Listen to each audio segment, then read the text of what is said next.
முதலாம் ஆண்டு மாணவர்களை வரவேற்கும் இவ்விழாவிற்கு வருகை தந்துள்ள திரு தமிழ் நெஞ்சன் அவர்களை வருக வருக என எம் கல்லூரி சார்பாக அன்புடன் வரவேற்கின்றோம் ஐயா. அகர்சன் கலை கல்லூரியினுடைய முதலாம் ஆண்டு மாணவர்களை வரவேற்கின்ற நிகழ்ச்சியாக ஃப்ரெஷ் டே அப்படி சொல்லக்கூடிய ஒரு நாளில் என்னை அழைத்து வந்து பெருமை சேர்த்த பட்டிமன்றம் பேச போகும்போது ஒரு மாதிரி பேசுவோம், +2 பசங்களை பேசும்போது ஒரு மாதிரி பேசுவோம். சரி, எதுக்கு சார் உங்களை கூப்பிட்டு வந்தாங்கன்னு கேட்கக்கூடாது, எதுக்கோ கூப்பிட்டு வந்துட்டாங்க, ஆமாம் வந்த வேலையை முடிச்சுட்டு போனோம், ஆமாம் அதுதான் நமக்கு வேலை, வந்தது இதுதான். நான் பெரும்பாலும் எல்லாருக்குமே சொல்லிவிடுவேன், எனக்கு இந்த இங்கிலீஷ்லாம் புரியவே புரியாது.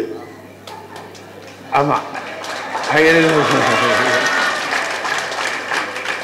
நான் ஒரு நேரத்தை கூப்பிட்டு அதான் சொன்னேன், நீங்க ஃபுல்லா இங்கிலீஷ் என்னை பத்தி சொல்ல போறீங்க, என்னை பத்தி ஒரு இங்கிலீஷ் ஒரு கல்லூரி சொல்லுவாரு, வேலைமேல் கல்லூரி, நான் பாட்டு உட்காந்துக்கிறேன். அப்புறம் சார் உங்களை தான் என்னையா கூப்பிட்டீங்க அப்படின்னு, தமிழ் பேரை வச்சு இங்கிலீஷ்ல பார்த்தா எனக்கு எப்படி தெரியும் அப்படின்னு. அதனால அவங்க கிட்ட கூப்பிட்டு சொன்னேன், கொஞ்சம் எனக்கு தெரியாது, அப்ப எப்படி நீங்க இங்கிலீஷ் பாஸ் பண்ணேன்னு கேட்கக்கூடாது.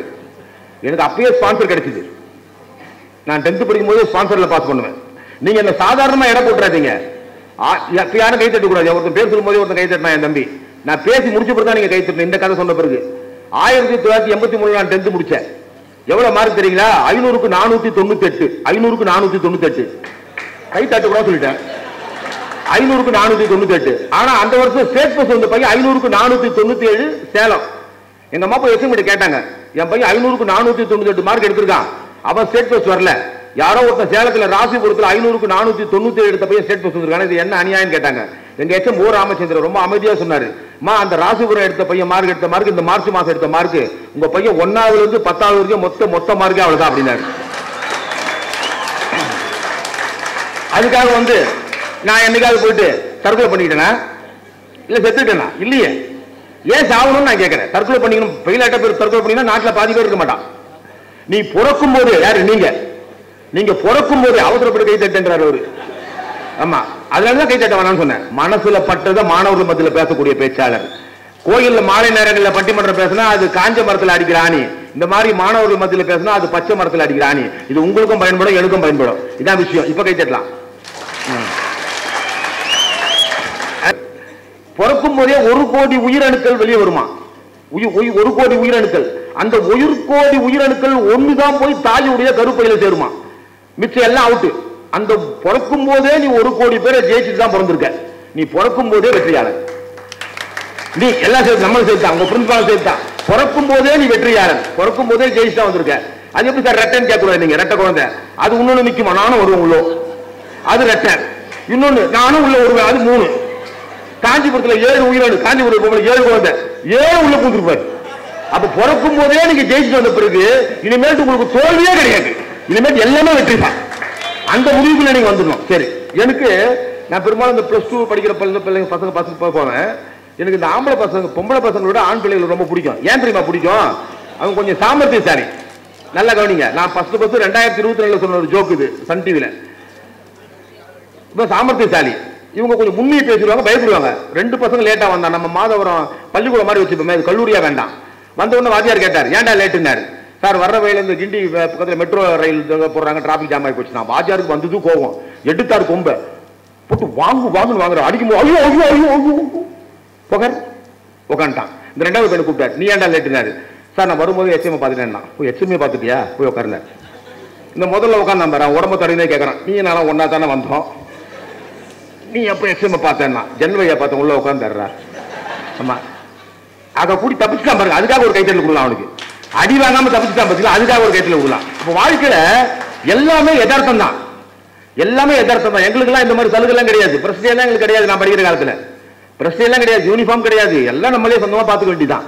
ஆனா இன்னைக்கு வாத்தியார் பக்கத்துல பேசவும் முடியாது, போயிட்டு வாத்தியார் பக்கத்துல டீச்சர் பக்கத்துல போய் பேசவே முடியாது. 15 அடி தள்ளி நிக்கணும், 15 அடி தள்ளி நிக்கணும் வாத்தியார் பின்னாடி போயிட்டு.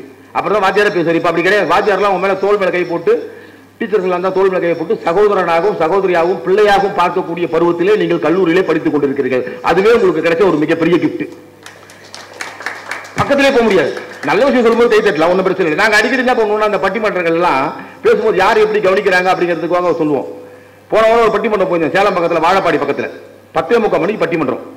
அப்படி பேச ஆரம்பிச்சு, அன்பானவர்களே என்ன ஒருத்தன் பேசாதன்னா மறுபடியும் பேசாத திருப்பி திருப்பி பேசுற சொம்பு அப்படின்னா நம்ம ஊர் பாச. மறுபடியும் பேசுற பேசாத திருப்பி திருப்பி பேசுற அப்படிங்கிறான். எனக்கு கொஞ்சம் கடுப்பாயிடுச்சு. உடனே என்ன ஏற்பாடு பண்ண ஒரு மோகன கிருஷ்ண மாதிரி ஏற்பாடு பண்ணிருப்பாரு. அவரை கூப்பிட்டு ஏங்க யாரோ ஒருத்தன் குடிச்சிட்டு கரெக்டா பண்றான், அவனை கூப்பிட்டு தலைவர்கிட்ட சொல்லி உட்கார சொல்லுங்க. அவரு தாங்க ஊர் தலைவர். அப்ப அந்த ஊர் எந்த நிலைமையில இருக்கும் பாருங்க. எனக்கு வயசு இப்போ 60. என்னை ஒரு சராசரி மனிதனாகத்தான் நான் இன்றும் பார்த்து கொண்டிருக்கேன். காலைல போகும்போது என் பொண்டாட்டி பண்ணா கொஞ்சம் லூசா பேண்ட் போடக்கூடாதாப்பா, பென்சில் பிட்டிங் தான் போடணும் பண்ணா. லூசா பேண்ட் போட்டா என்னை சேர்த்து லூசுன்றுவானுங்க. அதுல பேண்டாவது டைட்டா இருக்கு, பென்சில் பிட்டி போட்டு வந்தேன். வாழ்க்கையில உங்களை அலங்கரிக்க கத்துக்குங்க. முதல்ல வாழ்க்கையில உங்களை அலங்கரிக்க முதல்ல கத்துக்குங்க. நீங்களே இளமையா இருக்கிறதுக்கு உங்களை முதல்ல கத்துக்கிட்டா மட்டும்தான் வாழ்க்கையில ஜெயிக்க முடியும். சில விஷயங்கள் உங்களுக்கு தெரியுமா? உங்களுக்கு இப்ப படிக்கிற காலத்துல இருந்து வரும் அந்த பெண் பிள்ளைகள் எல்லாம் நாங்க அடிக்கடி சொல்லுவோம், பொம்பளை புள்ளிய பொத்தி வலை, பொம்பளை புள்ளிய பொத்தி வலை. பொம்பளை புள்ளிய பொத்தி வளைக்காத, ஆம்பளை புள்ளிய பொத்தி வலை. ஆம்பளை புள்ளிய பொத்தி வளர்த்தாலே பெண் பிள்ளைகளுக்கு பாதுகாப்பு. நம்மளால கை தட்டி விடுங்க. நம்ம தமிழ்நாட்டில் அது வட சென்னை பகுதி கைத்து கரெக்டா தட்டுறான் பாருங்க. வட தமிழ்நாட்டில் நம்ம பகுதி மாதவரம், மாத்தூர், வட சென்னை, திருவத்தூர், கொருக்குப்பேட்டை, தண்டையார்பேட்டை இந்த பக்கத்துல இருக்கு. பாத்தீங்கன்னா ஒரு மிகப்பெரிய பாகுபாடு உண்டு. தென் சென்னைக்கும் வட சென்னைக்கும் என்னடா பெரிய வித்தியாசம்னா, மத்திய சென்னைக்கு வித்தியாசம்னா, தென் சென்னையில எவனுக்குன்னா அடிப்பட்டு ரோட்ல விழுந்து கிடந்தான்னா போலீஸுக்கு போன் பண்ணிட்டு போயிட்டே இருப்பான். மத்திய சென்னையில இருக்கணும் அடிபட்டுச்சுன்னா என்ன பண்ணுவான், வாட்ஸ்அப் எடுத்து லைக் போடுவான். ஆனா வட சென்னையில நம்ம ஊர் ஆள் மட்டும்தான் எவனுங்க அடிபட்டா போலீஸ் வந்தா கூட பிரச்சனை இல்லைன்னு அவனை மருத்துவமனையில் சேர்க்கக்கூடிய ஆட்கள் யாருக்கு தான் உண்டு, நம்மள மாதிரி ஆட்கள் தான் உண்டு. நீங்களே பிள்ளையாருக்கு மணி கட்டுங்க. நான் அடிக்கடி பெண் நேற்று ஒரு பள்ளிக்கூடத்தில் மகளிர் பள்ளிக்கூடத்தில் பேசினேன். நீங்களே மணி கட்டுங்க பிள்ளையாருக்கு. யாரு பூனைக்கு மணி கட்டுறது, யாரு பூனைக்கு மணி கட்டுறது? நீங்க பயப்படுறீங்க. பஸ்ல போகும்போது ஒருத்தர் இடிக்கிறான்னு வச்சுங்களேன், நீங்க என்ன பண்ணுங்க, ஒதுங்கி நின்றுக்கிறீங்க. நம்மள இடிக்காம இருந்தா சரி. நம்ம எப்படி இடிச்சு கேட்டோமா அப்பா கேட்பாரு, ஏன் உன்னை இடிச்சு நீ போய் அவனை போய் கேட்ட, உனக்கு வேலையை ஒண்ணு நீ பாத்துக்க வேண்டியதானே அப்படிங்கிறாரு. நீங்க அதனால ஒதுங்கி போயிடுங்க. ஒதுங்காதீங்க. பலாரும் ஒண்ணு போடுங்க. எவன் அடிக்கிறான், வேற பொண்ணு அடிச்சா கூட உடனே அதை நம்மால் ஒருத்தன் வீடியோ எடுப்பான். அதை வீடியோ எடுத்து போட்ட உடனே லைக் வரும் பாருங்க. எப்படி அகர்சன் கல்லூரி மாணவி பெண்ணை தீண்டல் செய்த பெண்ணை சென்ற ஆணை பலாரென்று அடித்து பாராட்டு. முதலமைச்சர் தனிப்பட்ட முறையில் அகர்சன் கல்லூரிக்கு போன் செய்து அந்த மாணவியை பாராட்டி வருகின்ற ஆண்டு காந்தி விருது தருவதாக சொல்லியிருக்கிறாருமா. நீ ஒரே நாள் உலகம் ஃபுல்லா ஃபேமஸ் ஆயிடுவேன். நீ ஒரே நாள் உலகம் ஃபுல்லா ஃபேமஸ் ஆயிடுவேன். ஏன் பயப்படுற? எதுக்கு பயப்படுற? பயப்பட தேவையில்லையே. என் பையன் ஃப்ரெண்டு மாதிரி தான், 26 வயசு ஆகுது அவனுக்கு. ஃப்ரெண்டு மாதிரி தான் பழகுவேன். தோல்ல தான் கை போட்டு இருப்பேன். நான் ஒரு நாள் என் பையன் இங்க விட்டாரு, கவலை நம்ப மாட்டேங்க. தோல் என்ன மாதிரி எடுக்க மாட்டான், அழகா இருப்பான். அவன் சில விஷயங்கள் எனக்கு சொல்லி தருவான் தெரியுமா உங்களுக்கு? எங்க வீட்டு பக்கத்துல மெட்ரோ இருக்கு. எங்ககிட்ட கார்லாம் கிடையாது, நான் 2 வீலர் தான் வச்சிருக்கேன். மெட்ரோ இருக்கு. வண்டி வாங்காதப்பா நம்ம மெட்ரோலயே போலாம் பானா. திடீர்னு ஒரு நாள் என் பையன் என்ன பண்ணா தெரியுமா, அப்பா ஒரு வண்டி வாங்கணும்பா 2 வீலர்னா. நீ வச்சிருக்க வண்டி மாதிரி வாங்காதப்பா, ஸ்லிம்மா இருக்கணும், அந்த லேடிஸ் ஓட்டுற வண்டி மாதிரி இருக்கணும் பானா. என்ன மாடல் கேட்காம நீ வாங்க கூடாதுட்டான். நல்லா கவனிச்சுக்கோ, என்னாண்ட மாடல் காமிக்காம நீ வாங்க கூடாதுட்டான். ஒரு நாள் நானும் அவனும் மாணிக்க நகர்ல இருந்து சப்வேக்குள்ள இருந்து வெளியே ஏறுறோம். இவன் சொல்ற மாதிரியே ஒரு வண்டி ஒரு பொண்ணு ஓட்டு வருது. என் வாய் கோணையாகி அருண் இது ஓகே வாடான்ட்டேன். அந்த பொண்ணு ஏற இறங்க அவனை பாக்குது. அவன் வீட்டுக்கு வந்து சொன்னான், எப்படிமா இந்த ஆளோட 30 வருஷமா குடும்பம் நடத்துற, ஒரு வண்டி மாடல் தாமா கேட்ட, ஒரு பொண்ணு ஓட்டு வருது, இது ஓகே வாரி என்ன பார்த்து கேட்கிறாருமா அப்படின்னு பாருங்க. அப்போ சிறியவர்கள் கூட பெரியவர்களுக்கு புத்தி சொல்வார்கள் என்பதுதான் இந்த இளைஞர்களுக்கு நான் சொல்லக்கூடிய காட்சி. இதுக்கு ஒரு சின்ன எடுத்துக்காட்டு. நீங்க கை தட்ட வேண்டாம், இப்ப சொன்ன கை தட்டுவீங்க பாருங்க. நீங்க சாதாரண மனசுக்குள்ளே மைண்ட் பண்ணி வச்சுங்க. நான் சொல்றதெல்லாம் கொஞ்சம் உங்களுக்கு பயன்படும். நீங்க வெறும் கல்லூரி படிப்பே படிச்சுட்டு பிஏ முடிச்சுட்டு பிகாம் முடிச்சுட்டு வேலைக்கு போகணும்னு நினைச்சாங்க. படிப்பு வேற, அனுபவம் வேற. படிப்பு கல்வி வேற, அனுபவ கல்வி வேற. 10th படிச்சா பாரு, 83 ஸ்டேட் கொஸ்டின் வந்தான் பாரு. அவன் யாருன்னு கேட்டீங்கன்னா கூகுள்ல போய் தேடணும். ஆனா பட்டிமன்றம் தமிழ் போட்டா நான் 14 உலக நாடுகள் 36 முறை விமானத்துல பிறந்திருக்கேன்னா அது என்னுடைய தன்னம்பிக்கையும் உங்கள் கைத்தட்டலும் தான் என்னை விமானத்திலே பறிக்க வைக்க என்பதை நீங்க முடிவு பண்ணிச்சுக்கணும். இப்போ ஒரு சின்ன வார்த்தை நீங்க அப்படியே குறிச்சு மனசுக்குள்ளேயே குறிச்சிங்க.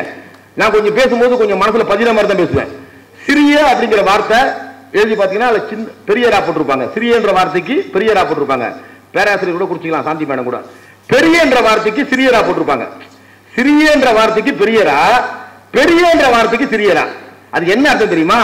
பெரியவர்கள் கூட சில நேரங்களிலே சின்னத்தனமாக நடந்து கொள்வார்கள், சிறியவர்கள் கூட சில நேரங்களிலே பெரியவர்களாக நடந்து கொள்வார்கள் என்பதற்கு தமிழ் சொன்ன வார்த்தை தான். எவ்வளவு விஷயங்கள் இருக்கு. தேடிக்கிட்டே இருக்கணும். தேடல் குறைஞ்சு போச்சு அவுட்டு. நான் இன்னைக்கு தேடிக்கிட்டே தான் இருக்கேன். இன்னைக்கு வீட்டில் உட்காந்து போன் வந்து உபகரணம் தான்.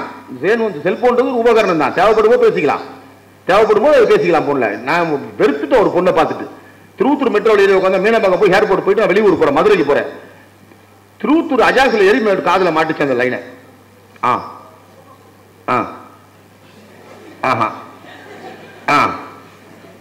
நானும் எவ்வளவோ காதை கிட்ட தீட்டி பாக்குறேன், என்னதான் பேசுனேன்னு தெரியல.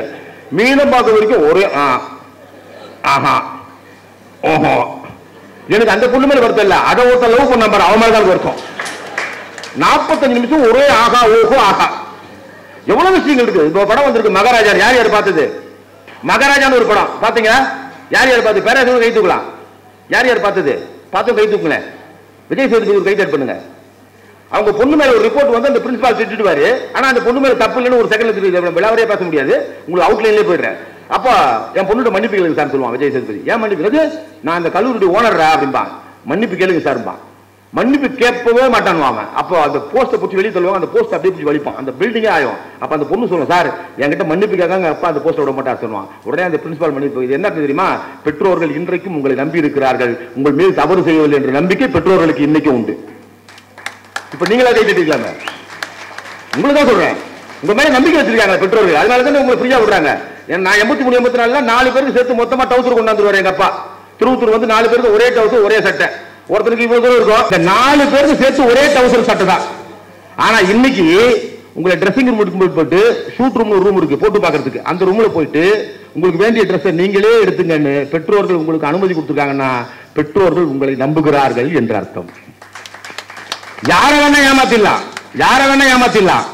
ஆனா நம்பர் துரோகம் பண்ற விட துரோகம் உலகத்தில் எதுவுமே கிடையாது. காதலிக்கிறதுக்கு வயசு இருக்க. உன்னை யாரு காதலி வேணும்னு சொன்ன? நீங்க காதலிக்கலாம் சார் கேட்க கூடாது. நான் 7வது ஒரு பொண்ணுகிட்ட பென்சில் கேட்டேன்னு எங்க தமிழ் வாத்தியாரும் எங்க அப்பனும் என்ன ஊற வச்சு வச்சாங்க. ஒரு பொண்ணுகிட்ட பென்சில் கேட்டதுக்கு எங்க அப்பனும் எங்க தமிழ் வாத்தியாரும் என்ன ஊற வச்சு வச்சாங்க. 25 வருஷம் கழிச்சு என் பையன் கிட்ட சொல்றேன், ஒரு பொண்ணுகிட்ட பென்சில் கேட்டதுக்கு ஒரு தாத்தனும் தமிழ் வாத்தியாரும் ஊற வச்சு வச்சாங்க. என் பையன் கிட்டவும் சொல்றான், நீ பென்சில் கேட்ட பொண்ணு அழகா இருக்குமா? அவன் டெஸ்ட் அழகா இருக்குமே. என்ன அந்த பொண்ணுகிட்ட இப்ப நீ பேசுவேன் அது அம்மாவுக்கு தெரியும், தெரியுமா? அம்மா திட்டாத. ஏன்? நான் பென்சில் எடுத்தேன் எங்க மாமா பொண்ணுகிட்ட தான். ஆனா இன்னைக்கு உங்களை ஷேட்டிங் பண்ற அளவுக்கு உங்க பெற்றோர்கள் உங்களை நம்புறாங்கன்னா உங்கள் மீது பெற்றோர்கள் நம்பிக்கை வைத்திருக்கிறார்கள் என்பதுதான் உண்மை. யாருமே கை தட்ட மாட்டீங்களே? ஏன்? எல்லாருக்கும் பயம் இருக்குதானே செய்யும். அதுக்குன்னு ஒரு பருவமே இருக்கு. காதலுக்குன்னு ஒரு பருவமே இருக்கு. வேலை செய், இப்ப டிகிரி முடி, எம்எஸ்சி முடி, வேலைக்கு போய் சில இடத்துல ஒருத்தவங்க பழகு. அவன் நல்லவனா இருந்தா வீட்டுல வந்து சொல்லுமா, என் கூட ஆபீஸ்ல வேலை செய்யறாரு, நல்லவரா இருக்காரு, குட் ஹாபிட், நீங்க சம்மதிச்சா கட்டிக்கிறேன்னு சொல்றாருன்னு சொல்லு. அந்த காதல் நிலைக்கும் அந்த கல்யாணம் 1000 ஆண்டுகளுக்கு பேசப்படும். கைத்தல் கம்மியா தான் இருக்கு, பரவாயில்ல. சரி, ஓகே. என்ன எதுக்கு சார் கூப்பிட்டாங்கன்றது மறுபடியும் நீங்க சொல்லவே இல்லை சார் நினைக்க கூடாது. மோட்டிவேஷன் அப்படிங்கிற பெரும்பாலும் மோட்டிவேஷன் போறதே கிடையாது. மோட்டிவேஷன் பண்ண வேண்டிய அவசியமும் உங்களுக்கு இல்ல. எல்லா விஷயமும் என்னை விட நல்லா தெரியும் உங்களுக்கு. என்னை விட 100 மடங்கு உங்களுக்கு தெரியும். சும்மா சில விஷயங்கள் இப்படி எடுத்து கொடுப்போம், அவ்வளவுதான், வேற ஒண்ணும் கிடையாது. இப்ப சின்ன எடுத்துக்காட்டு நான் சொன்ன பாத்தீங்களா? இப்ப மறக்காம இருக்கணும்னா சில விஷயங்களை நான் சொல்லிட்டு போவேன். பட்டிமன்றத்தில் போகும்போது மறக்காம இருக்கணும்னா சில விஷயங்களை உங்களுக்கு சொல்லிட்டு போவேன். ஒரு திருக்குறள் இருக்கு, நான் கேள்வி கேட்பேன் 3 பேரை. அங்க பிரின்சிபால் கிட்ட நான் அனுமதி வாங்கல, இருந்தாலும் என்னுடைய சொந்த அனுபவத்தில் நான் எல்லா மேடையிலும் சொல்றதுதான். 3 பேர், 2 பேர், இந்த பக்கம் 2 லேடிஸ் 2 ஜென்ஸ் மேடையில வந்து ஒரு நிமிஷம் பேசி ஆகணும். நான் பேசி முடிச்ச பிறகு 1 நிமிஷம் பேசி ஆகணும். நான் வந்து அங்க உட்காந்து கேட்பேன். ஆமா, அதுக்கு சில விஷயங்களை நான் சொல்லிட்டு போறேன். 1 நிமிஷம் தான் பேசணும். தைரியமா 2 பொண்ணு வரணும், தைரியமா 2 ஆள் வரணும். அதுல ஒருத்தன் கண்டிப்பா வரணும், அந்த வெள்ளை சட்டை, அவன் கண்டிப்பா வந்தே ஆகணும். ஓகே, இப்ப மேட்டருக்கு வருவோம். ஒரு சில விஷயங்களை மறக்காம இருக்கிறதுக்கு எப்படி மனப்பாடம் பண்றது அப்படிங்கிறது நான் உங்களுக்கு சொல்றேன். ஒரு திருக்குறள் உண்டு, ஒரு அடி நான் சொல்றேன், அது தெரிஞ்சா சொல்லுங்க, இல்லை நானே சொல்லிக்கிறேன். எப்பொருள், ஓகே, எப்பொருள் யார் யார் வாய் கேட்பனும் அப்பொருள் மெய்ப்பொருள் காண்பது அறிவுன்ற ஒரு குறள். இந்த குறள்ல வள்ளுவர் பார்த்தீங்கன்னா 2 யார் போட்டிருப்பார். ஏன் 2 யார் போட்டார் தெரியுமா? வள்ளுவர் எப்படி திங்க் பண்ணிருக்காரு பாருங்க. வள்ளுவர் ஏன் 2 யார் போட்டிருக்காருன்னா, 20ஆம் நூற்றாண்டுல வாரியார் ஒருத்தர் வருவாரு, பெரியார் ஒருத்தர் வருவாரு. பெரியார் கடவுள் இல்லைன்னு சொல்லுவாரு, வாரியார் கடவுள் இருக்குன்னு சொல்லுவாரு. கேட்கிற நீதான் எப்பொருள் யார் யார் வாய் கேட்பினும் அப்பொருள் மெய்ப்பொருள் காண்பது அறிவு என்பதை 2000 வருஷத்துக்கு முன்னாடி சொன்னவன் நம்ம வள்ளுவர். சரி, இந்த திருக்குறளை நீங்க இன்னும் மனப்பாடம் பண்ணாம இருக்கணும்னா அதுக்கு ஒரு வழி இருக்கு. இதே திருக்குறளை நம்ம பிரதமர் நரேந்திர மோடி பேசினா எப்படி இருக்கும்? மறக்கவே மாட்டீங்க. இல்ல, நல்லா இருக்கும். அதாவது மலையாளிக்கு இனிக்கும், தெலுங்குகளுக்கு இனிக்கும். ஆனா உலகத்திலேயே தமிழ் மொழி மட்டும்தான் எவர் பேசினாலும் இனிக்கக்கூடிய ஒரு மொழி எதுன்னு கேட்டா நம்முடைய தாய் தமிழ் மொழி தான். இதே திருக்குறளை நம்ம மோடி பேசினா எப்படி இருக்கும்? எப்பொருள் யார் யார் கேட்பீங்களோ அப்பொருள் மெய்ப்பொருள் காண்பது அறிவு. கை தட்டிக்கலாமே. இது பள்ளிக்கூடங்கள்ல. சரி, இன்னைக்கு பாதிக்கு எடுத்தது சினிமா தான், செல்போன் கூட கெடுக்கல, பாதிக்கு எடுத்தது சினிமா தான். சினிமாவில் வர்ற பாட்டு, சினிமாவில் வர்ற ஸ்டைலு, எனக்கு ரொம்ப பிடிச்ச பாட்டு ஒன்று, இந்த பாட்டை நான் பாடி காட்டுறேன். நல்லா இருந்தா கை தட்டுது பாடி முடிச்ச பிறகு. நான் எப்பவுமே முடிச்ச பிறகு தான் கை தட்ட சொல்லுவேன், முடிக்கிறதுக்கு முன்னாடி கை தட்டு வாங்குற பேச்சாளர் நான் கிடையாது. ரொம்ப பிடிச்ச பாட்டு. இன்னைக்கு நீங்க வீட்டுக்குள்ள போயிட்டு யூடியூப் எடுத்து, இல்லை உங்க அப்பா கிட்ட செல்போன் இல்லை, உங்க அப்பா கிட்ட புடுங்கி, இல்லை உங்க அண்ணன் கிட்ட புடுங்கி, எல்லார்கிட்டையும் செல்போன் இருக்குன்னு நினைக்கிறேன். யூடியூப்ல போயிட்டு மாட்டுக்கார வேலன் அப்படின்னு போட்டீங்கன்னா ஒரு பாட்டு வரும். எம்ஜிஆர் ஒரு 50 வருஷத்துக்கு முன்னாடி ஒரு பாட்டு பாடியிருக்காரு. இந்த பாட்டு நல்லா கவனிக்கணும்.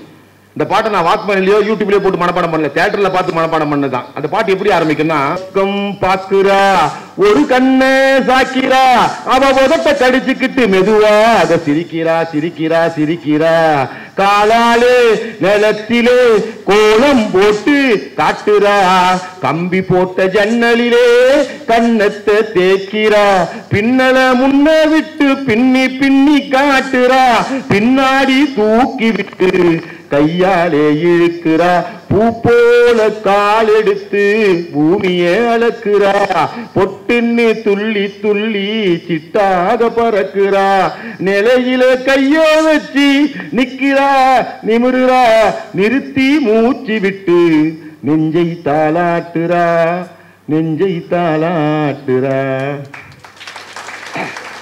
எவ்வளவு அழகான வரிகள். ஆனா இப்ப நம்ம ஆளுக்கு என்ன மாதிரி பாட்டு மனப்பாடம் ஆகுது? ஊதா கலர் ரிப்பன் உனக்கு யாரு அப்பன், நீ சொல்லடி சொல்லடி உனக்கு நான் சலாம் போடுறேன், ஊதா.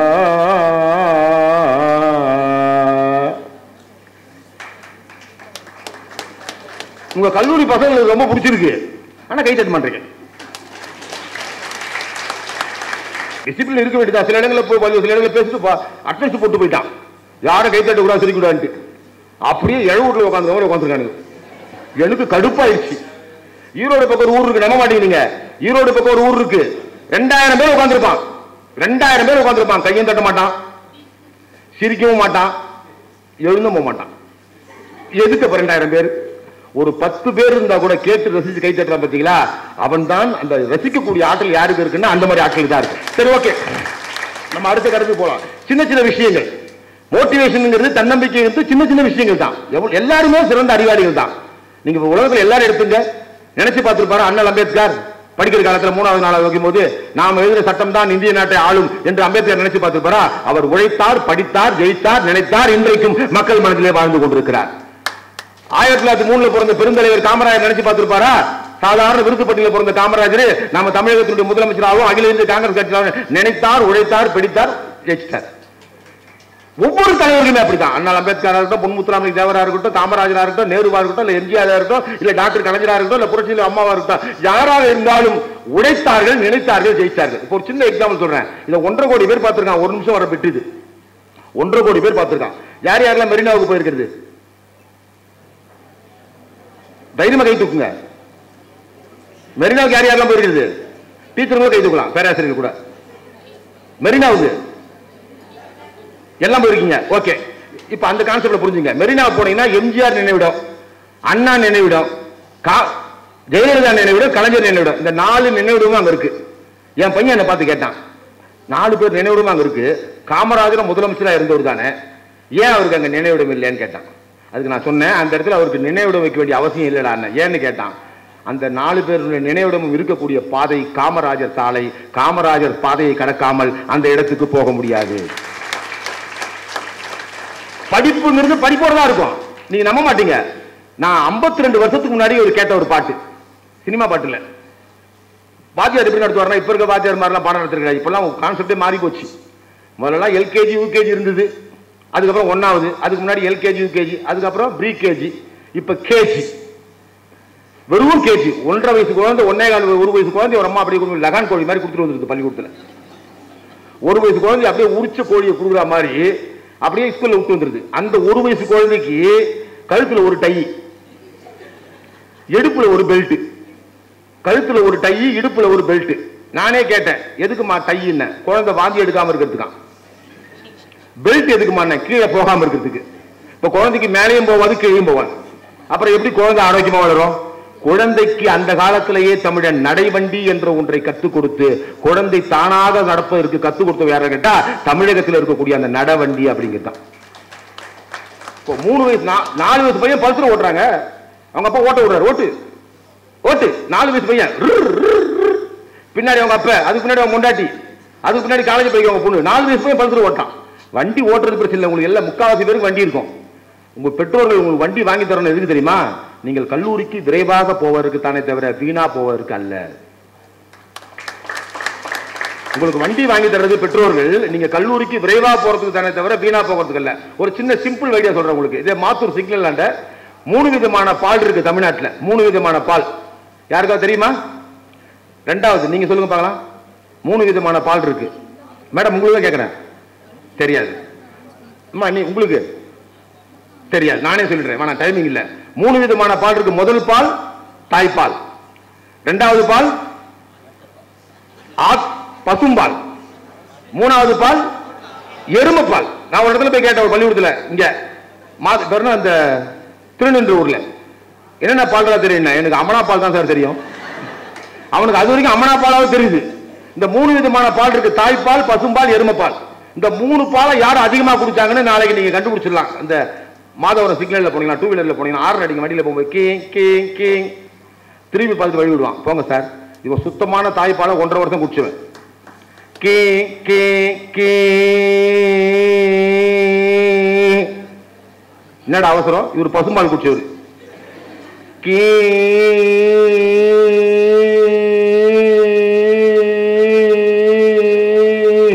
பேட்டரியே போடும் போட உள்ள போட. இவர் பியூர் எருமைப்பாலை குடிச்சு வளர்ந்தவர். ஆமா, ஆனா இவர் பியூர் எருமைப்பாலை குடிச்சு வளர்ந்தவர். இந்த 3 விதமான பாலை நீங்க ஈஸியா கண்டுபிடிச்சிடலாம். தாய்ப்பால், பசும்பால், எருமைப்பால். சரி, வேற என்னென்ன விஷயங்கள் நம்ம கத்துக்கலாம்? படிப்பு என்பது 40 நிமிஷம் தான். நீ கிளாஸ்ல எடுக்கிற 40 நிமிஷம் தான் படிப்பு. நாங்கெல்லாம் படிக்கும் போது உங்க பிரின்சிபால் யாரு? முத்து மோகனகிருஷ்ணன் மாதிரி வாத்தியாரு, உங்க சாந்தி டீச்சர் மாதிரி, சுஜாதா டீச்சர் மாதிரிலாம் யாருமே கிடையாது. நாங்களா படிப்போம், நாங்களா வீட்டுக்கு வருவோம், சாயங்காலத்தில் புக்கை தூக்கி போட்டு போயிட்டே இருக்கும். 40 நிமிஷம் கேட்டதை வச்சுதான் பள்ளிக்கூடத்தில் எழுதி பாஸ் பண்றது 35 மார்க். என் மார்க்கை கேட்டா நீங்க சிரிப்பீங்க. 10th 176 மார்க் மொத்தம், எல்லாத்துலயும் 35, சயின்ஸ்ல மட்டும் 36. எங்க எச்எம் கிரிகோரி என் மார்க் ஷீட் வாங்கி சாப்பிட்டு, என் பக்கத்தில் ஒரு பொண்ணு, என் கூட படிச்ச பொண்ணு ஆக்னேஸ் பிரேமான்னு, அந்த பொண்ணு நிக்குது மார்க் ஷீட்டோட. அந்த பொண்ணு 225, இன்னொரு பொண்ணு 325. என் மார்க் 176. மார்க் ஷீட்டை தூக்கி மூஞ்சில அடிச்சாரு. எருமை மாடு, நீ உருப்பிடவே மாட்டேன் அப்படின்னாரு. நான் அப்படியே சொன்னேன், அந்த மார்க் ஷீட் அப்படியே எடுத்தேன். சார் இந்த மார்க் ஷீட்டை கீழே படிங்க சார். அப்பதான் அவர் படிக்கிறாரு. என்ன சார் கீழே போட்டிருக்கிறாரு? 35 for each in pass in state government of Tamil Nadu. என்ன சார் அர்த்தம் கேட்டேன். 35 மார்க் எடுத்தா கவர்மெண்ட் பாஸ்ன்னு சொல்லிருக்காரு. கவர்மெண்டே என்ன பாஸ்ன்னு சொல்லிடுச்சு. இப்ப கைத்தட்டல, கவர்மெண்டே என்ன பாஸ்ன்னு சொல்லிடுச்சு. அப்புறம் என்னத்துக்கு எதுக்கு சார் பாராட்டு விழா? இன்னைக்கு 225 எடுத்தா அந்த பொண்ணு யாருன்னு தெரியாது, 375 எடுத்த அந்த பொண்ணு யாருன்னு தெரியாது. 176 மார்க் எடுத்த தமிழன் 5000 பட்டிமன்றம் பேசியிருக்க, 14 லட்சம் மக்கள் மாணவர்கள் மத்தியில் பேசியிருக்க. மார்க்ங்கிறது 2வது தான், மதிப்பெண் என்பது 2வது, ஒழுக்கம் என்பதுதான் ஃபர்ஸ்ட். நான் இந்த பொம்பளை பக்கத்தில் பார்த்தா கொஞ்சம் கிரியேட்டிவ் பண்ணுவாங்க ஒரு பொண்ணுங்க. ஒரு திருக்குறள் உண்டு. நான் ஒரு பொண்ணை பார்த்து கேட்டேன், ஏமா எப்போ பார்த்தாலும் என்ன நீங்க லவ்வர்ஸ் கிட்ட உங்க காதலன் கிட்ட ஐஸ்கிரீமா வாங்கி சாப்பிடுறீங்களா, இது என்னம்மா காரணம்னு கேட்டேன். அந்த பொண்ணு சொல்லிச்சு, அது ஒரு காரணம் சார், வள்ளுவர் சொல்லியிருக்காரு சார் அப்படிச்சு. வள்ளுவர் வாழ்ந்த காலத்தில் டீ கடையே கிடையாது, அப்புறம் எப்படி அருண் ஐஸ்கிரீம் வந்ததுன்னா, இல்ல சார் வள்ளுவர் தான் சார் சொல்லியிருக்காரு ஐஸ்கிரீம் சாப்பிட சொல்லி அப்படிச்சு. எங்கம்மா வள்ளுவர் சொல்லியிருக்காருன்னு, குறளை நல்லா படிச்சு பாருங்க சார் அப்படிச்சு. நானும் என் பையனை மாஞ்சி படிச்சு பார்க்குறேன், ஒரு இடத்துல அந்த ஐஸ்கிரீமை பத்தி வள்ளுவர் சொல்லல. அந்த பொண்ணுகிட்டே வந்து கேட்டேன், எங்கம்மா சொல்லியிருக்காருன்னு. சார் இந்த குறளை பாருங்க சார், நெஞ்சத்தார் காதலர் ஆயினும் வெய்துண்டல் வேபாக்கு அறிந்து அப்படின்னு வள்ளுவர் சொல்லியிருக்காரு சார். என்னம்மா அர்த்தம்னு கேட்டேன். இதயத்துக்குள்ள காதலர் இருக்காரு, அவருக்கு சூடா சாப்பிட்டா சுடும், அதனாலதான் சார் நாங்க ஐஸ்கிரீமா வாங்கி சாப்பிட சார் அப்படின்னு. அந்த பொண்ணுக்கு ஜோரா ஒரு கைத்தல் கொடுங்களேன். இந்த குறள் அர்த்தம் வேறவா இருந்தாலும் அந்த பொண்ணு என்ன எந்த கொண்டாந்து அதை கிரியேட்டிவ் பண்ணி வச்சிருக்கா பாருங்க. இதை நான் பட்டிமன்றத்தில் பேசி நான் கைத்தல் வாங்கி போயிட்டேன். எல்லாருக்கும் ஜாதி இருக்கு, ஜாதி இல்லாத தலைவர்களே கிடையாது, ஜாதி இல்லாத மனுஷனே கிடையாது. உலகத்துல ஒரே ஒருத்தருக்கு தான் ஜாதி இல்லை. ஒருத்தரை பார்த்து கேட்டேன், உலகத்துல ஒரே ஒருத்தர் தான் ஜாதி இல்லைன்னு. யாரு அப்படின்னு. ஒருத்தர் திடீர்னு திருவள்ளுவர் அப்படின்னா ஒருத்தன் சொன்ன, சார் திருவள்ளுவர் எங்க ஜாதி சார்ட்டான். என்னது திருவள்ளுவர் உங்க ஜாதியா? திருவள்ளுவர் எங்க ஜாதி சார். ஒரு இடத்துல ஒரு ஜாதியை பத்தி சொல்லடா. நீ என்ன திருக்குறள் படிச்ச? எவ்வளவு இடத்துல சொல்லியிருக்காரு திருவள்ளுவர் ஜாதியை பத்தி, அவரோட ஜாதி என்னன்னு எங்கடா சொல்லியிருக்காரு? என்ன சார் திருக்குறள் படிச்ச நீ? அன்புடையார் பண்புடையார் எல்லாம் உடையார் சொல்லியிருக்காரு. ஆமா அவர் உடையார் சார். அவன் எதை கொண்டாந்து எங்க நுழைக்கலாம் பாருங்க. காரணம் என்னன்னா, இது கிரியேட்டிவ் இமேஜினேஷன். நீங்க தமிழ்நாட்டில் ஒண்ணு இல்ல, அப்துல் கலாம் பத்தி ஐயா சொன்னாரு, தூக்கத்தில் வருவதல்ல கனவு. நல்லா கவனிக்கணும். தூக்கத்தில் வருவதல்ல கனவு, உன்னை தூங்க விடாமல் செய்வதுதான் கனவு என்பதை சொன்னது யாரு கேட்டா ஏபிஜே அப்துல் கலாம் அவர்கள் தான். நாங்க சில இடங்களில் போகும்போது நடிகர் பேர் சொல்லுவோம், விஜய் அப்படிம்போம், கொஞ்சம் பேர் கை தட்டுவான். அஜித் அப்படின்னா கொஞ்சம் பேர் கை தட்டுவான். கொஞ்சம் நடிகர்கள் சொல்லி கை தட்டுப்பான். ஆனா அந்த உலகத்திலேயே நான் போன பட்டிமன்றங்கள்ல தமிழ்நாடு முழுவதும் போயிருக்கேன், 14 உலக நாடு போயிருக்கேன். ஆனா ஒரு பேரை சொன்னா ஒட்டுமொத்த கூட்டமும் கை தட்டணும் ஒரே தலைவர் யாருன்னா நம்ம தமிழ்நாட்டில் பிறந்த ஏபிஜே அப்துல் கலாம் அவர்கள் மட்டும்தான். ஒட்டுமொத்த பேரை கை தட்டுவான். அவருக்கு ஜாதி மதம் எதுவுமே இல்லை, ஜாதி மதம் எதுவுமே அவருக்கு இல்லை. அவருக்கு கோயிலுக்கு வருவாரு, விபூதி கொடுத்தா விபூதி வாங்குவார், கையில் நெத்தி வச்சுப்பாரு. திருப்பதிக்கு போவாரு, ஆமாங்க திருப்பதிக்கு போவார், திடீர்னு வேளாங்கண்ணிக்கு போவாரு. மதத்தை கடந்த ஒரு தலைவர். இந்த குத்துவிளக்கு ஏத்துனாங்க, குத்துவிளக்கு எடுத்துட்டாங்க. இந்த குத்துவிளக்கு ஏத்துனாங்க இல்லையா, அவரு ஜனாதிபதியா இருக்கும்போது ஒரு பிரச்சனை, நாட்டில் ஒரு மத கலவரம் நடந்துட்டு இருக்கு, ஏதோ ஒரு பிரச்சனை நடந்துட்டு இருக்கு, எந்த கலவரம் கேட்காதீங்க. அப்போ மேல ஏறாரு குத்துவிளக்கு ஏத்துறதுக்கு. சார் இந்தியாவில் மத கலவரம் நடந்துட்டு இருக்காம அதை பத்தி அப்படின்னு கேட்ட உடனே இந்த வந்து சொல்றேன்னு போயிட்டாரு. நல்லா குறிச்சு வச்சுங்க, அது உங்களுக்கு பயன்படும். வந்து சொல்றேன்னு போயிட்டாரு. மேல போனாரு. ஒரு லேடி உங்களை மாதிரி ஒரு டீச்சர் அம்மா வந்து மெழுகுவத்தி கொடுத்தாங்க, குத்துவிளக்கு ஏத்தினாரு, கீழே இறங்கி வந்துட்டாரு. அந்த பத்திரிகையாளர் மறுபடியும் திருப்பி கேட்கறான். அவன் சவுக்கு சங்கர் மாதிரி போல் இருக்கு, திருப்பி கேள்வி கேட்கறான். சார் இந்தியாவில் மத கலவரம் நடந்து வரும்போது சொல்றீங்களே, இப்பதான் சொல்லிட்டு இந்த மேலேயே நல்லா இருக்குன்னு, எங்க சொல்லவே இல்லையே சார். குத்துவிளக்கு யார் பயன்படுத்துவா? இந்துக்கள். மெழுகுவத்தி யார் பயன்படுத்துவா? கிறிஸ்துவர்கள். ஏத்தந்தி யார்? இஸ்லாமியன். இன்றைக்கும் இந்தியாவிலே மத ஒற்றுமை எப்படி இருக்கிறது என்பதற்கு இதை விட ஒரு சிறந்த எடுத்துக்காட்டு கிடையாது சொன்னவர் ஏபிஜே அப்துல் கலாம். படிப்பு முக்கியன்றது ஒண்ணு. ரெண்டாவது விஷயம், நான் என்ன சொன்ன பாருங்க, 52 வயசுல கேட்ட பாட்டு என்ன கேட்க கூடாது. எங்க டீச்சர் லட்சுமி டீச்சர், எனக்கு அப்ப 8-9 வயசு, அப்ப நடத்தின பாடம் இன்னைக்கும் அப்படியே மனப்பாடமா இருக்கு. உள்ள போனவன எல்லாரையும் திட்ட மாட்டாங்க, என்னதான் திட்டுவாங்க. இந்த வந்துச்சு பாரு எருமாடு என்ன, நான் அப்படியே காலரை தூக்கிடுவேன். எனக்கு சந்தோஷம். 40 பேர் முன்னாடி என்ன எங்க டீச்சர் திட்டும் போது எனக்கு தெரியும், இன்னைக்கு 40 பேர் முன்னாடி என்ன திட்டுறாங்க. ஒரு காலத்துல இதே அகர்சன் கல்லூரி 2004 400 பேர் முன்னாடி நான் பேசுவேன் நம்பிக்கையை நான் 8 வயசுல வளர்த்து ஜெயிக்க முடியும். இவனை மாதிரி ஒருத்தன்டா திரும்பவே மாட்டான்டா. அவங்க அப்பா சொல்லி சொல்லி பார்த்தாரு, டேய் மவனே, நான் நல்லா கவனிச்சுக்கணும் இந்த பாட்டை, அது என்னைக்காவது பயன்படும் உங்களுக்கு. நான் இறந்த பிறகு தோட்டத்துல புதையலுக்கு தோண்டி எடுத்துக்கிட்டார். நீ இறந்த உடனே இல்ல, இறந்து 14 நாள் கழிச்சு காரியத்தை முடிச்சு தோண்டினார். அதுக்கு பிறகு அவங்க அப்பா கொஞ்ச நாள் கழிச்சு இறந்து போயிட்டாரு. அவனும் காரியத்தெல்லாம் முடிச்சுட்டு தோட்டத்தை போய் தோண்டி பார்க்கறான், புதையல் இல்ல. அப்புறம் அந்த பாட்டு ஆரம்பிக்கும். 52 வருஷத்துக்கு முன்னாடி கேட்ட பாட்டு. புதையல் காணா ஏக்கத்தால் போட்டான் விதைகள் தோட்டத்தில், விதைகள் முளைத்து வளர்ந்தனவே, காய்கறி கொண்டு கடைக்கு சென்றான், காய்கறி விற்றது கடையினிலே, காசு நிறைந்தது மடியினிலே, கலகலவென்று சிரித்தானே, தந்தை சொன்ன புதையலுமே தளரா உழைப்பென்று உணர்ந்தானே. உழைப்பு மட்டுமே வாழ்க்கையில என்னைக்கும் போய் கடைசி வரைக்கும் நிற்கும். ஒண்ணு வேண்டாம். இப்ப பெண் பிள்ளையா இருக்கட்டும் ஆண் பிள்ளையா இருக்கட்டும், அப்ப பத்தி கேட்க மாட்டீங்க பாதி பேர், நான் உள்பட. எங்க அப்பா 24 இறந்துட்டாரு, நான் உள்பட அப்ப பத்தி யாருமே கேட்க மாட்டீங்க. ஆனா அப்பனை பத்தி எவனா ஒருத்தன் சொல்லிட்டான்னா எவன் பேச்சையும் கேட்க மாட்டான். அவன் முதல்ல போய் மல்லு கட்டி நிற்பான். நீங்க அப்பா எல்லாம் முட்டாள் நினைச்சுக்கிறீங்க. ஒரு பையன் திடீர்னு ஒரு பொண்ணை பார்க்கறது வீட்டுக்கு வந்தான். அவன் லவ் பண்ற பொண்ணு போல் இருக்கு. அவங்க அப்பா திடீர்னு பார்த்து அப்படியே வீட்டுல லீவ்ல இருக்காரு போல் இருக்கு. இந்த பொண்ணு அப்படி ஸ்டாக் ஆயிட்டா, இவன் வந்துட்டான். ஏய் வாடா அப்படிச்சு. அது சேல் ஆகி போச்சு. வாங்க போங்க கொடுக்க, பாடா போடா தானே, வாடா போடா பேமானி மொல்ல மாதிரி இதான் பேச்சுப்போம். ஆமா உள்ள வந்து வாடா ஆச்சு. அப்பா இருக்கிறார் என்ற புத்தகம் தானே கேட்க வந்து, அந்த புத்தகம் இப்ப இல்லைன்னா எப்படி சிக்னல் கொடுக்காப்ப? அப்பா இருக்கிறார் என்ற புத்தகம் தானே வேணும். இல்ல மாலை சந்திப்போமா என்ற புத்தகம் இருக்கிறதா? அவங்க அப்பா குரல் கொடுத்தாரு. பையன் நிறைய புத்தகம் படிப்பான் போல் இருக்கு. ஆமாப்பா என் ஃப்ரெண்டுப்பா, அப்பாக்கள் எல்லாம் முட்டாளில் என்ற புத்தகத்தையும் சேர்த்து அவங்ககிட்ட கொடுத்தனுப்பா அப்படின்னாரு. அப்பாக்கள் எல்லாம் முட்டாள் இல்லை என்ற புத்தகத்தையும் சேர்த்து அவங்ககிட்ட கொடுத்து அனுப்புவாரு. உங்களை நம்புறாங்களே. நான் ஏற்கனவே சொல்லிட்டு அவுட்லைன் சொல்லிட்டு, எந்த +2 படித்து போனா கூட நான் அந்த காதலை பத்தி பேசாம இருக்கிறதே இல்லை. அது ஒரு பருவம், அதுல வராம யாருமே இருக்கவே முடியாது. 80 வயசு கிழமை லவ் பண்றானே, அப்புறம் நம்ம லவ் பண்ண எங்க போயிட போறோம்? அதுக்குன்னு ஒரு பருவம் இருக்கு, அதுக்குன்னு ஒரு காலம் இருக்கு. எப்படி BA படிக்கிறீங்க, MA படிக்கிறீங்க, MSc படிக்கிறீங்க, BL படிக்கிறீங்க அப்படிங்கிற மாதிரி அதுக்குன்னு ஒரு காலம் இருக்கு. அந்த காலத்துல செஞ்சீங்கன்னா அதான் காலத்தை பயிற்சின்னு சொன்ன நம்மால். ஒழுக்கத்தை முதல்ல நீங்க கத்துக்கிட்டீங்கன்னா உங்களுக்கு கிடைக்கிற மிகப்பெரிய வெற்றியை வர. இங்க ஒரு பொண்ணு ஷீலான ஒரு பொண்ணு பிரபுசராவாலும் செஞ்சது. என் கூட பட்டிமன்றம் நான் தான் முதல்ல மைக் எடுத்து கையில கொடுத்தேன். இன்னைக்கு அந்த பொண்ணு டாப் ரேஞ்சில் இருக்கு. அதே போல கலக்க போய் யாரு பழனி, என்னுடைய பட்டிமன்றம் தான் முதல் அறிமுகம் 2000. இன்னைக்கு கலக்க போய் யாரே பெரிய இடத்துல இருக்கா. காரணம் என்ன தெரியுமா? அந்த கொடுத்த விஷயத்தை கத்துக்கிட்டான். செய்யற வேலையை ஒழுங்கா கத்துக்கிட்டாலே நீங்க ஜெயிச்சுவீங்க.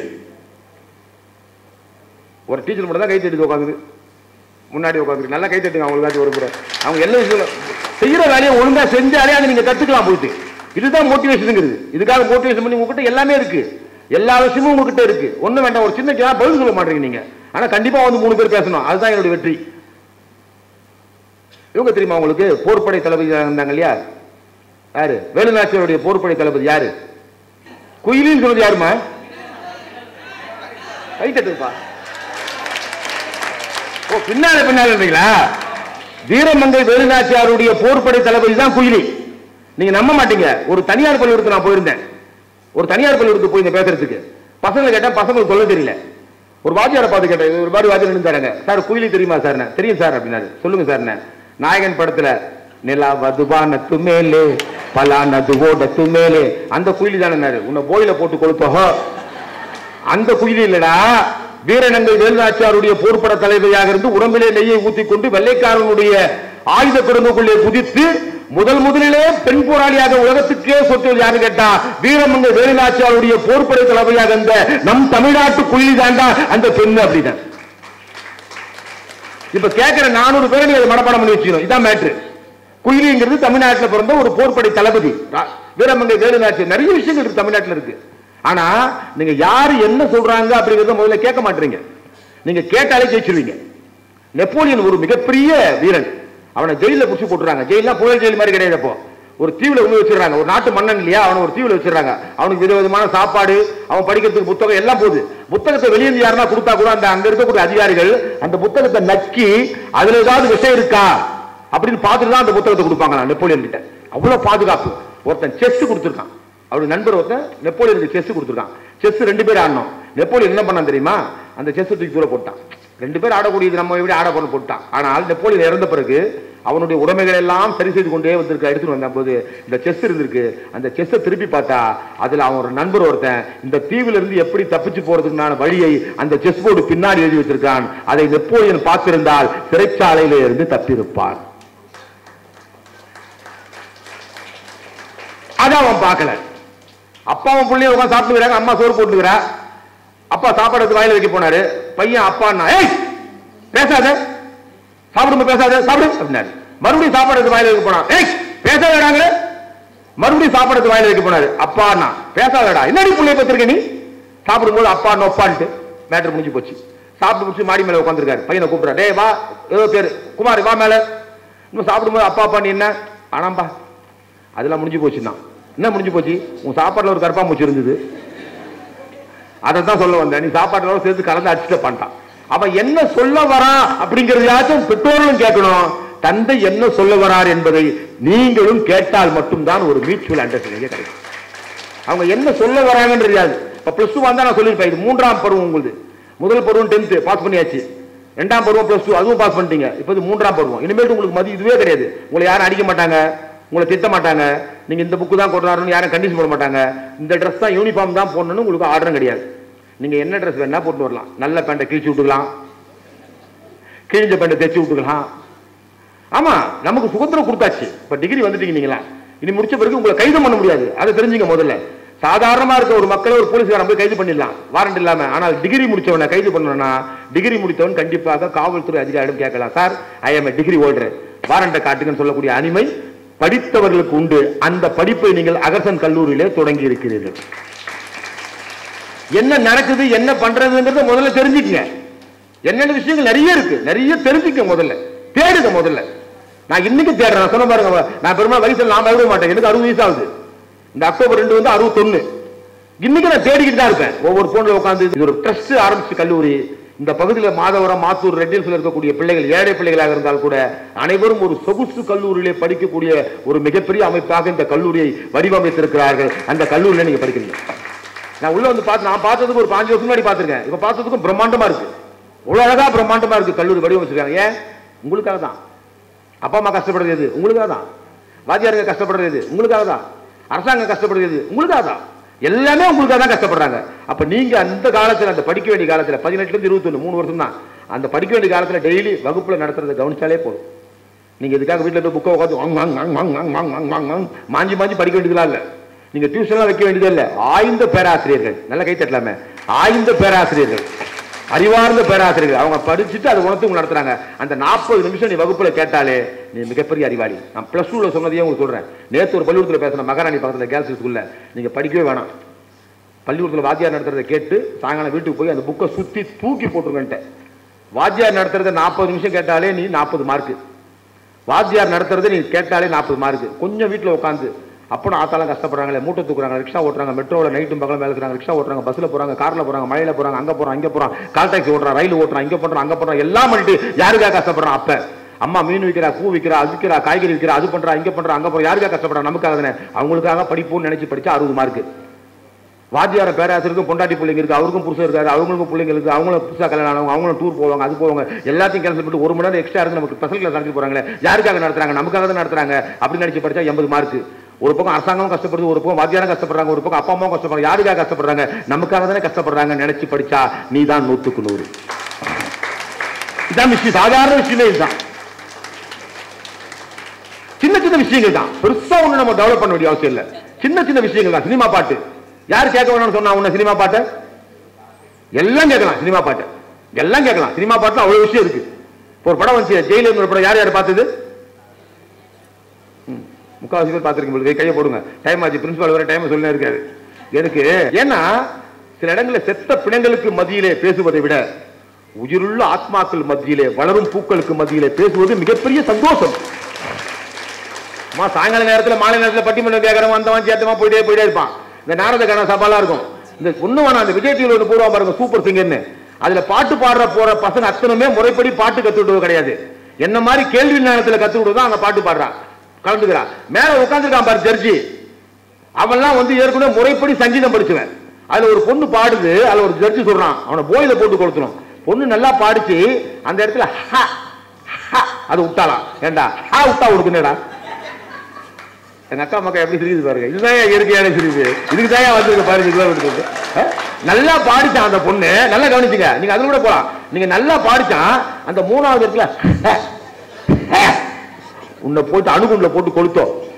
நீ முறைப்படி பாட்டு கத்துக்கிட்டவன், அவன் முறை இல்லாம பாட்டு கத்துக்கிட்டவன், அவதான்டா வெற்றியாளரு.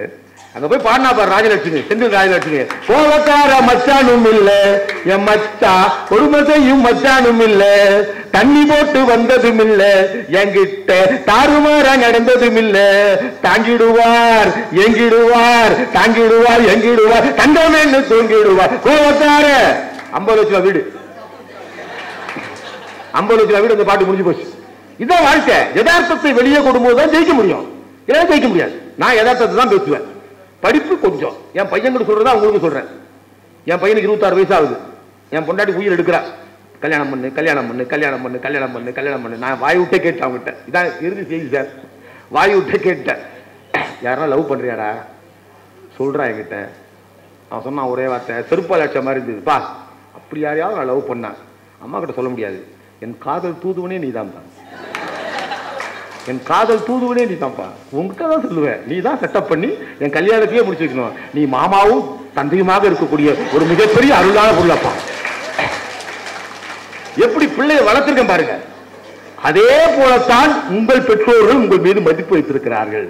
நீங்கள் நல்லவர்களாக சாதனை படைத்தால் நீங்கள் தேடுகின்ற பெண்ணை அவர்களே தேடி உங்களுக்கு மனமுடித்து வைக்கவும் அவர்கள் காத்துக் கொண்டிருக்கிறார்கள்.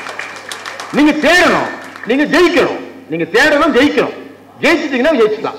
நான் எங்க போனாலும் முத்தனைக்காக ஒரு 2 செய்தியை மட்டும் நான் உங்கள்கிட்ட சொல்லிட்டு போயிடுவேன். எப்பவுமே 2 செய்தியை மட்டும் மனசுல பதிகிற மாதிரி 2 செய்தி சொல்லிட்டு போயிடுவேன். அது ஒண்ணு, நீங்க ஆங்கிலம் படிங்க. கூட பேசும்போது அம்மா நீ தமிழ் சொல்லுமா, எனக்கு புரியவே இல்லைம்மா. நான் வெளிநாடு போகும்போது சொல்லியிருக்கேன், சார் நான் துபாய் வந்து இறங்கணும்னு என்ன ரிசீவ் பண்ண ஒரு ஆள் இருக்கணும், ஏன்னா எனக்கு இங்கிலீஷ் தெரியாது, என்னை பிடிச்சி உட்கார வச்சுட்டு போறானுங்க சார் அப்படின்பேன். கவலைப்படாங்க சார், நாங்கள் உங்களை ரிசீவ் பண்ணிக்கிறேன்ட்டு. ஒன்னு எங்க பள்ளிக்கூடத்துல என்ன அடிச்சாங்க சொன்னோம் பார்த்தீங்களா, என்ன எங்க வாத்தியார் அடிச்சு உதச்சி சட்டையெல்லாம் கிழிச்சு டவுசரோட என்ன உட்கார வச்சார். 2000 பிள்ளைகளுக்கு மத்தியில டவுசரோட உட்கார வச்சார். இந்த மைக் ஆஃப் பண்ணாதீங்க. டவுசரோட உட்கார வச்சார். இப்படிதான் உட்கார்ந்தாரு. அது ஆஃப் பண்ணாதமா, இப்படியே உட்கார்ந்துருந்தேன். டவுசரோட, ஜெட்டி கிடையாது, உள்ள கிழிஞ்ச டவுசர். 84 85 தமிழ்நாடு ஜாட்டி ஸ்கூல்ல அடிச்சு உதச்சி என்ன இப்படி உட்கார வச்சாரு. 2000 பிள்ளைங்களை என்ன வேடிக்கை பார்த்துட்டே போச்சு. நான் ஒரு நாள் என்ன பண்ணி கேட்கக்கூடாது, ஏதோ ஒரு சேட்டை பண்ணிட்டேன், கரெக்டா பண்ணிட்டேன், புக்கை திருட்டு பேனாவை திருட்டு. ஆனா அடிச்சு உதச்சாங்க, நான் வருத்தப்படவே இல்லை. அடிச்சு உதைக்கி நான் வருத்தப்பட்டிருக்கணும், இல்ல தற்கொலை பண்ணிக்கணும், அந்த வாத்தியாரை கத்தி எடுத்து குத்திருக்கணும். நான் எதுவுமே பண்ணல, நமக்காக தானே செஞ்சாரு அப்படிங்கிறதுக்காக உணர்ந்தேன்.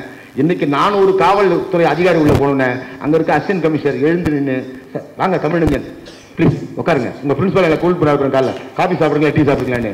நான் வாத்தியாரிடம் பட்ட அடியை பட்டய தவிர்ப்பாக நினைத்ததால் எனக்கு பாராட்டுகள் கிடைத்திருக்கிறது. எந்த காவல் நிலையத்துக்கு போனாலும் உட்கார வைப்பேன். உட்காரு சார். ஆங்கிலமா இன்னொரு செய்தி, இன்னும் எத்தனை செய்தி தெரிஞ்சா கூட இந்த ஒரு செய்தியோட முடிச்சுவான். அன்னைக்கு போலீஸ்காரர்கிட்ட இருந்து வாத்தியார்கிட்ட கொம்பு நாங்க பிடுங்கல, அன்னைக்கு மரியாதை கிடைச்சிருக்கு. ஆனா இன்னைக்கு கொம்பு பிடிக்கிட்டோம். அடிக்கக்கூடாது, உடைக்கக்கூடாது, தடையா விட முடியும். பின்ன ஆயில் மசாஜா பண்ண முடியும். பையனுக்கு தப்பு பண்ணிட்டா கூப்பிட்டு ஆயில் மசாஜா பண்ண முடியும். திருப்பதியில பண்ற மாதிரி அடிக்கத்தான் வேணும். முருங்கையை உடைச்சு வலை, பிள்ளையை அடிச்சு வலைன்னு சொன்னாங்க. ஒன்று. ரெண்டாவது விஷயம், அதுக்கப்புறம் பார்த்தா கொடுக்குற மரியாதை. திருவத்தூருக்கு வந்தவங்களுக்கு தெரியும், திருவத்தூர் எல்லம்மன் கோயில் பக்கத்தில் ஒரு சிக்னல் இருக்கும், போலீஸ் சிக்னல். இதான் இறுதி தீர்ப்பு. போலீஸ் சிக்னல் இருக்கும். அங்கே நான் டூ வீலர் வருவேன். அங்கே ஒரு டிராபிக் போலீஸ் நின்று வெயில டியூட்டி பார்த்துட்டு இருப்பாரு. நல்லா கவனிக்க எல்லாரும். சார் குட் மார்னிங் சார்ன்னு போவேன். அவரை குட் மார்னிங் அப்படின்னு பதறிட்டு. ஒரு நாள் 2 நாள் தொடர்ந்து 10 நாள் பண்ணுவோம். 5 நாள் குட் மார்னிங் அப்படின்னு. ஒரு நாள் திடீர்னு வண்டி ஓரம் கட்ட சொன்னார். வண்டி ஓரம் கட்டுங்க, வாயை ஊதுங்கன்னாரு. அப்படின்னு லைசன்ஸ் எடு இந்தாங்க, இன்சூரன்ஸ் காட்டு இந்தாங்க, ஆர்சி புக் இந்தாங்க, எல்லாம் கரெக்டா வச்சிருக்கீங்க, எதுக்கு நீ எனக்கு வணக்கம் பண்ணாரு? எல்லாம் கரெக்டா வச்சா வணக்கம் பண்ணக்கூடாதுன்னு எவையான்னு சொன்னா அவனுக்கு. டெய்லி உட்காந்து டிராபிக்ல பார்த்து வெயில நிக்கிறிய, போற ஒரு எருமாடம் உன்னை பார்த்து வணங்காம போது, ஒரு பசுமாடாவது உன்னை பார்த்து வணக்கணும்னு தானே வணக்கம் பண்ணேன். நான் ஒரு பட்டிமன்ற பேச்சாளரையான. அவன் உடனே அந்த தொப்பியை கட்டிட்டு ரொம்ப நன்றி தம்பி. நான் எப்போ 10 வருஷத்துக்கு முன்னாடி, இப்போ அதே சிக்னல் நான் வரும்போது 100 வண்டிகள் நின்னாலும் மற்ற வண்டியை நிறுத்திட்டு, தமிழஞ்சன் ப்ளீஸ், நான் என்றைக்கோ செய்த ஒரு வணக்கம் எனக்கு வணங்கி வழி விடுகிறது சொன்னால், நம்ம வணங்க கத்துக்கிட்டோம்னா நீங்க வெற்றி அடைஞ்சிடலாம். 1. 2வது, படிப்பு தான் முக்கியம். 90% என்டர்டைன்மெண்ட். படம் பாருங்க, 12ஆம் தேதி கூட ஜெயில் இந்தியன் 2 வருது பாருங்க. நான் நிறைய சினிமா பார்ப்பேன். டிவியில வர நியூஸ் மொத்தம் பார்ப்பேன். நைட்ல உட்காந்து 10 மணிலிருந்து ஜெயா டிவி, கலைஞர் டிவி, ராஜ் டிவியில வரக்கூடிய அத்தனை பாடல்களையும் உட்காந்து நான் கேட்பேன். ஏன்னா என்னுடைய பாட்டு பட்டிமன்றத்துக்கு இந்த பாட்டு ரொம்ப அவசியமா இருக்கு. அதை நான் வந்து உட்காந்து கேட்டு அந்த பாட்டுல என்னென்ன விஷயங்கள்லாம் இருக்குன்றது தெரிஞ்சுப்பேன். நான் அடிக்கடி சொல்லுவேன், நீ ஆங்கிலம் கத்துக்கோ, ஹிந்தி கத்துக்கோ, எது வேணா கத்துக்கோ, எந்த மொழி வேணா கத்துக்கோ, தமிழ் மொழியை கத்துக்கோ, எல்லா மொழியும் கத்துக்கோ. பாரதிக்கு 17 மொழி தெரியும். 17 லாங்குவேஜ் தெரியும். மகாத்மா காந்தி ஒரு முறை ஆங்கிலத்தில் பேசிட்டாரு. பாரதிக்கு கோபம் வந்துருச்சு. மிஸ்டர் காந்தி, நீங்கள் ஆங்கிலத்தில் பேசியதை நான் கண்டிக்கிறேன். நீங்கள் உங்கள் தாய்மொழி குஜராத்திலே பேசியிருக்கலாம், இல்லை என்றால் இந்தியாவில் இருக்கக்கூடிய ஏதாவது ஒரு பிரதான மொழிகளிலே பேசியிருக்கலாம் அப்படின்னு லெட்டர் போட்டான். ஏதாவது இங்கிலீஷ்ல. காந்தி அவரோட பெரிய புத்திசாலிப்பார். மிஸ்டர் பாரதி, இதை ஏன் உங்கள் தாய்மொழி எழுதாமல் ஆங்கிலத்தில் எழுதியிருக்கிறீர்கள்? அவன் பாரதி இங்கிலீஷக்காரன், நம்மாளு எதெல்லாம் பாரு. பிறரை பாராட்டுவதாக இருந்தால் மட்டும்தான் இந்திய தேசத்து மொழிகளை பயன்படுத்துவேன். பிறரை திட்டுவதாக இருந்தால் அயல் நாட்டு மொழியில் தான் திட்டுவேன். என் இந்திய நாட்டு மொழிகளுக்கு நான் அவ்வளவு முக்கியத்துவம் கொடுக்க சொன்னான் பாரதி. நிறைய விஷயங்கள் இருக்கு, தேடு. நிறைய புத்தகம் இருக்கு. தென்கட்சி சுவாமிநாதன் புத்தகத்தை வாங்கி படிங்க. வைரமுத்து, கண்ணதாச, பட்டுக்கோட்டை, எவ்வளவு விஷயங்கள் இருக்கு, தேடுங்க. படிப்பு என்பது கல்லூரி முடிச்சு விட்டு மாலை நேரங்களில் கொஞ்ச நேரம் உட்காந்து 1 மணி நேரம் இன்னையிலிருந்து அதை எடுக்கணும். நீங்க முடிவு எடுக்கணும். இன்னையிலிருந்து நீங்க முடிவு எடுக்கணும். மாலையில 1 மணி நேரம் கல்லூரி முடிச்சு வீட்டுக்கு போயிட்டு இன்னைக்கு நடத்தின பாடத்தை ஒரு 10 நிமிஷம் திரும்பி பார்த்தீங்கனாலே மனசுக்குள்ள மனப்பாடம் ஆயிடும். 1. 2வது, எக்ஸாமுக்கு கஷ்டப்பட வேண்டிய அவசியம் இல்லை. சாதாரணமா வந்து எக்ஸாம் எழுதலாம். உங்களை காலையில வந்தவொன்னு சாப்பிட்டேன், 2 இட்லி, ஒரு வடை, ஒரு மெதுவடை கொடுத்தாங்க. யார் செய்யணும்னு தெரியல, அவங்களுக்கு ஒரு கைத்தட்டல கொடுத்துருங்க. அவ்வளவு அருமையா இருந்துச்சு. புதினா சட்னி உட்பட அவ்வளவு அழகா இருந்துச்சு. உங்களுக்கு காலை நேரங்களில் இந்த கல்லூரி நிர்வாகமே இங்கு வருகின்ற மாணவர்களுக்கு இலவச சிற்றுண்டியை கொடுக்கிறார்கள். அவர்களுக்கு ஒரு முறை ஜோரா கைத்தட்டல போட்டுக்கலாம். யாரும் போட மாட்டான். குறைஞ்சபட்சம் சாப்பிடணும்னா 25 ரூபா ஆகும். 25 ரூபா மதிப்புள்ள டிஃபன் உங்களுக்கு கொடுக்குறாங்க. ஏன் தெரியுமா? பிள்ளைகள் பசியோடு பாடம் கற்கக்கூடாது, அறிவோடு வேண்டும் என்றால் வயிறு நிறைய வேண்டும் என்ற எண்ணம் இந்த அகர்சன் கல்லூரிக்கு இருக்கிறது. அதனால தான் காலையில உங்களுக்கு படி அளக்கிறது. அவங்களுக்கு ஒரு நன்றியை போடுங்க. ஒழுக்கமா போங்க. ஒரே ஒரு செய்தி சொல்றேன். நான் அரசு பள்ளியில படிச்சேன், TH ரோடு பள்ளிக்கூடத்தில் படித்தேன், தியாகராய காலேஜில் டிகிரி முடிச்சேன். இப்போ எனக்கு பேர் கிடைக்கும் போது தமிழக தியாகராய காலேஜில் படிச்ச ஒரு பட்டிமன்ற பேச்சாளர் ஆயிட்டாரு. 800 ஹைஸ்கூல்ல படிச்சவர் நீ பெரிய பட்டிமன்ற பேச்சாளர் ஆயிட்டாரு. இந்த கூட்டத்திலே ஒருத்தி பாரதி பாஸ்கர் போல, இந்த கூட்டத்திலே ஒருவன் பட்டிமன்ற ராஜா போல, சாலமன் பாப்பையா போல, பர்வீன் சுல்தானா போல பிற்காலத்தில் வரும்போது நீங்கள் எங்கே படித்தீர்கள் என்று சொல்லும்போது நாங்கள் அகர்சன் கல்லூரியிலே படித்தோம் என்ற பெருமையை சொல்லும்போது அத்தனை கிரெடிட்டுகளும் அத்தனை பாராட்டுகளும் இந்த கல்லூரிக்கு கிடைக்க வேண்டும் என்றால் நீங்கள் உழைக்க வேண்டும். ஒரு இடத்துல ஒரு ரோட்ல கீழே விழுந்தாங்க. யாரோ ஒருத்தர் ஆரம்பத்தில் கை தட்டினான். வடசென்னையை பற்றி சொன்ன உடனே நாங்க தான் ஹாஸ்பிட்டல் சேர்ப்போம் சொன்ன உடனே அதே போல எவனா ரோட்ல அடிபடி கீழே விழுந்தான்னா முதல்ல நீங்க தூக்குங்க, அப்புறம் சொல்லுங்க சார் நாங்கெல்லாம் அகர்சன் கல்லூரி பசங்க சார் அப்படிதான் சார் செய்து சொல்லுங்க. நீங்கள் தனிப்பட்ட முறையிலே உதவி செய்ய வேண்டாம். அகர்சன் கல்லூரிக்கு நீங்கள் செய்கின்ற நன்மையே, நீங்கள் செய்கின்ற உழைப்பே உங்கள் கல்லூரிக்கு மிகப்பெரிய பேரை எடுத்துக் கொடுக்கும் என்று சொல்லி அனைத்து பெருமை சேர்த்து அனைவருக்கும் நன்றி கூறி விடைபெறுகிறேன். உயிரணுக்களில் வெற்றி பெற்று வந்தவன் நீ, 1 கோடி உயிரணுக்களில் வெற்றி பெற்று வந்தவன் நீ என்று வெற்றி தோல்வியை மாணவர்கள் இலகுவாக எடுத்துக்கொள்ள மிக அருமையான சிறப்பு உரை தமது நகைச்சுவை உணர்வால் மாணவர்களை ஊக்கப்படுத்தியதோடு மட்டுமல்லாமல் சிந்திக்க வைத்து அருமையான சிறப்புரை வழங்கிய திரு தமிழ் நெஞ்சன் அவர்களுக்கு மனமார்ந்த நன்றிகள்.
லைக் பண்ணுங்க, ஷேர் பண்ணுங்க, சப்ஸ்கிரைப் பண்ணுங்க. மறக்காம அந்த பெல் பட்டனை கொஞ்சம் அழுத்திருங்க.